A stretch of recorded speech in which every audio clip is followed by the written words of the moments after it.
Et le démarrage des festivités est aussi marqué par l'illumination du sapin de Noël. Michel Gaillard, on vous retrouve en direct de la Grand Place. Tout un programme est spécialement prévu ce soir, sous la pluie visiblement. Ah oui, parce que c'est quand même une des traditions aussi en Belgique, hein.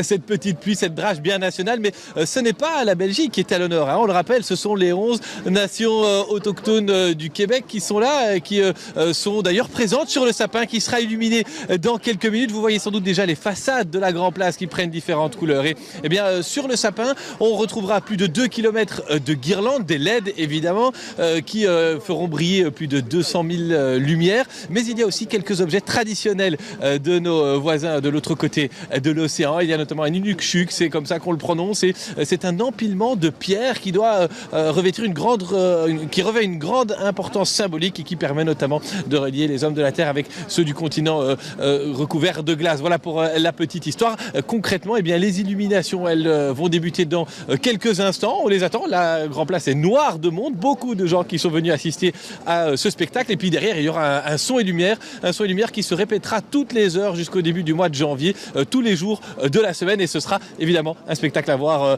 dans le cadre de ces plaisirs d'hiver. Voilà, on vous en parlait en début de journal. Le sapin s'est illuminé sur la Grand Place.